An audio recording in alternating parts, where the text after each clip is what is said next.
member for Ryan has. Thank you very much, Mr Speaker. My question is to the Prime Minister.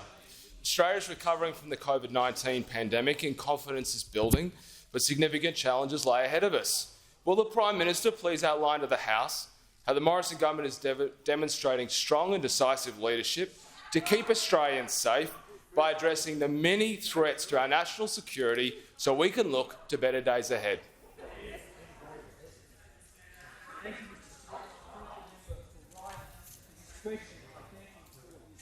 In his community. I'm pleased to see him here back in the House, Mr Speaker, to him and his family. Mr Speaker, Australians have proved during our response to the COVID-19 pandemic their strength.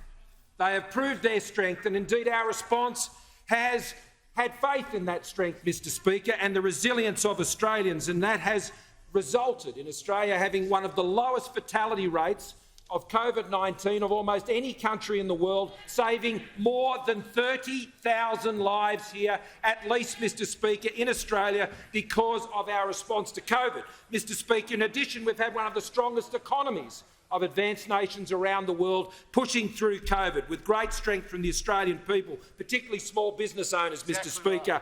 And we have one of the highest vaccination rates in the world. Australians, more importantly, Mr Speaker, have shown their strength during this pandemic to this great threat of the pandemic.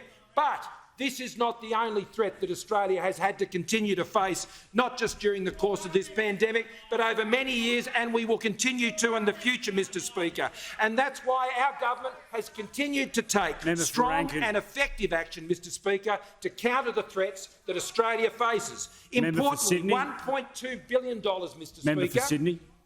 $1.2 billion to protect women and children from violence in the most recent budget, Mr Speaker, including the announcement today by the Minister for a Domestic Family and Sexual Violence Commissioner, supported by funding, Mr Speaker, $300 million to implement our National Suicide Prevention Plan, Mr Speaker, as part of a $2.3 billion program to support mental health in this country. And I pay particular credit not only to the ministers, Mr Speaker, but Christine Morgan, who's done an outstanding job on that program. Mr Speaker, taking on the social media giants, which I know the member for Ryan has a passionate interest in, as does the Deputy Prime Minister, Mr Speaker, to ensure that that social media space can be a safe space for children and they can be protected in that place, and it cannot be used as a weapon by terrorists, which we took all the way to the G20, Mr Speaker. Combating terrorism and violent extremism and increasing the powers and resources, Mr Speaker,